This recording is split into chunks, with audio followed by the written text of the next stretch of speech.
नौकरी छूटने के बाद जब मैं घर वापस आया तो कई तानों का सामना करना पड़ा।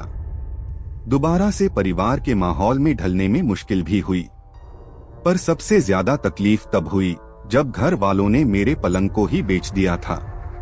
तब मेरे बड़े भैया ने मुझे कुछ पैसे दिए कि मैं एक नई पलंग ले आऊं, मगर जितने पैसे थे उसमें एक पुरानी पलंग भी नहीं आ सकती थी।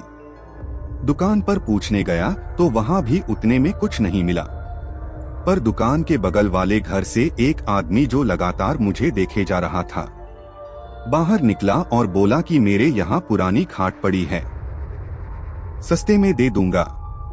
उसने खाट दिखाई तो वो एकदम सही हालत में थी, नई जैसी ही थी, पर उस आदमी ने ज्यादा पैसे नहीं मांगे। ये देखकर मुझे हैरानी हुई, मगर अपना फायदा होते हुए देख मैंने कुछ नहीं कहा। रात को खाना खाने के बाद मैंने राहत की सांस ली कि अब सोने का तो ठिकाना हुआ कम से कम। थोड़ी देर टहलने के बाद बिस्तर लगाकर मैं सोने चला गया। सोते सोते मुझे ऐसा लगा कि अचानक ही मुझे कोई धक्का दे रहा है और फिर मुझे किसी खाई में धकेल रहा है। पूरा शरीर दर्द कर रहा था। चीखते हुए मेरी नींद खुली तो मैं पसीने में लथपथ था।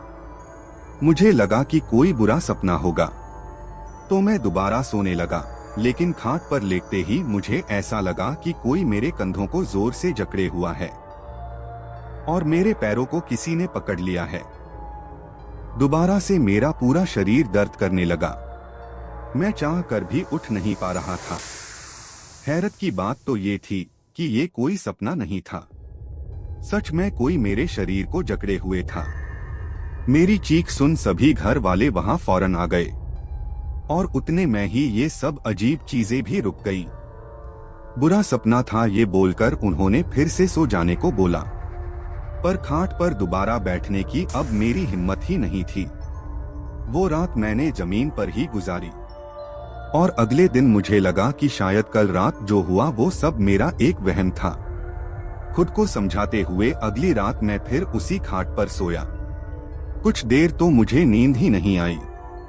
फिर जब कुछ देर तक कोई भी अजीब चीज नहीं हुई तो मेरी आंख लग गई, पर आधी रात में एक बार फिर मुझे लगा कि कोई मेरे शरीर को पीछे की ओर खींच रहा है।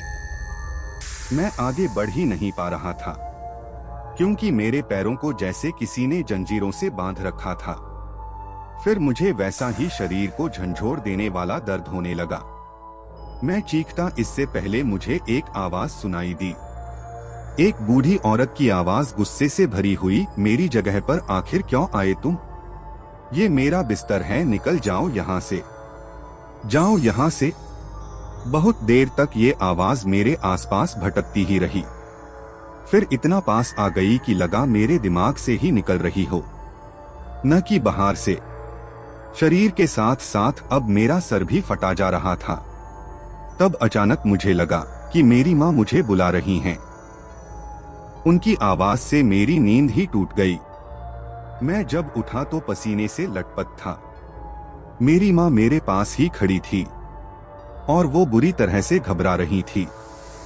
जब मैंने अपने पैरों को देखा तो मेरे पैरों पर रस्सी और खरोंचों के निशान दिखे, तो मैं भी चौंक उठा।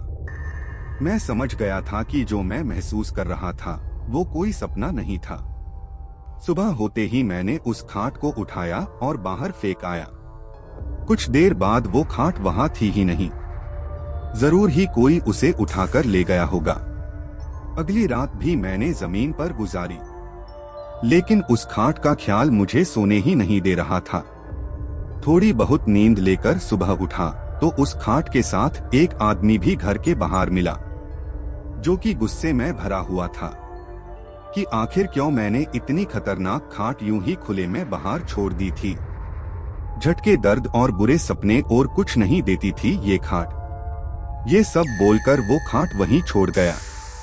मुझे इतना तो समझ आ गया था कि ये मेरा वहम नहीं है और इस खाट में वाकई कुछ गड़बड़ है। मैं उस खाट को अंदर ले गया और दोबारा उस पर सोने का सोचा ताकि पता कर सकूं कि आखिर वो आवाज किस बूढ़ी औरत की थी। लेकिन ये मेरी जिंदगी की सबसे बड़ी गलती थी। इस बार न शरीर में दर्द हुआ और न ही झटके लगे और जल्द ही नींद भी आ गई। पर थोड़ी ही देर में उस औरत की आवाज फिर आई। चिल्लाते हुए उसने बोला, फिर आ गए, आखिर क्यों मुझे चैन से सोने नहीं देते? ये मेरे सोने की जगह है, जाओ यहाँ से। यह सुनते ही फिर मेरे शरीर में दर्द होने लगा। ऐसा लग रहा था जैसे मैं कहीं ऊपर से बहुत जोर से गिर रहा हूँ।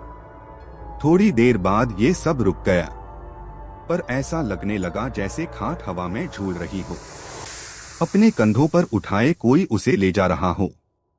मैं सहमा जा रहा था, डर ने जैसे चारों ओर से मुझे घेर लिया हो। मैं नींद में था फिर भी सब महसूस कर पा रहा था। अचानक मेरी सांसें घुटने लगी। मैंने सर नीचे करके देखा तो खाट के चारों ओर आग लगी हुई थी। मैंने चिल्लाने की कोशिश की मगर गले से आवाज ही नहीं निकल रही थी। लेकिन उसके कुछ ही पलों बाद मेरे हाथ और पैर आजाद हो गए। मैं तुरंत उठकर बैठा, लेकिन मैंने जो देखा उससे मेरे रोंगटे खड़े हो गए। एक डरावनी सी बूढ़ी औरत ठीक मेरे सामने बैठी थी। उसे देखते ही मैं चिल्ला उठा और मेरी नींद टूट गई। हांफते हुए मैं चारों तरफ देखने लगा, पर सब एकदम नॉर्मल था। बस मेरे पूरे शरीर पर घाव थे। मैं समझ चुका था कि ये किसी बूढ़ी औरत के सोने की जगह थी जो शायद अब इस दुनिया में नहीं है, लेकिन फिर भी उसे यहीं सोना पसंद है। अगली सुबह मैं दोबारा उस खाट को उसी आदमी को दे आया जिससे इसे खरीदा था। उसे इन सब चीजों के बारे में बताया तो ये मालूम हुआ कि उसकी माँ ने कुछ ही दिन पहले इस खाट पर दम तोड़ा था। उसके बाद से वो खाट उसने अपने कमरे में ही खाली पड़ी रहने दी ताकि उसकी माँ अब चैन से सो सके। चाहे जो भी हो, मैं उस खाट के भयानक एक्सपीरियंस को कभी नहीं भूल पाऊंगा। अगर आपको मेरी यह कहानी पसंद आई हो तो मेरे चैनल को सब्सक्राइब करें।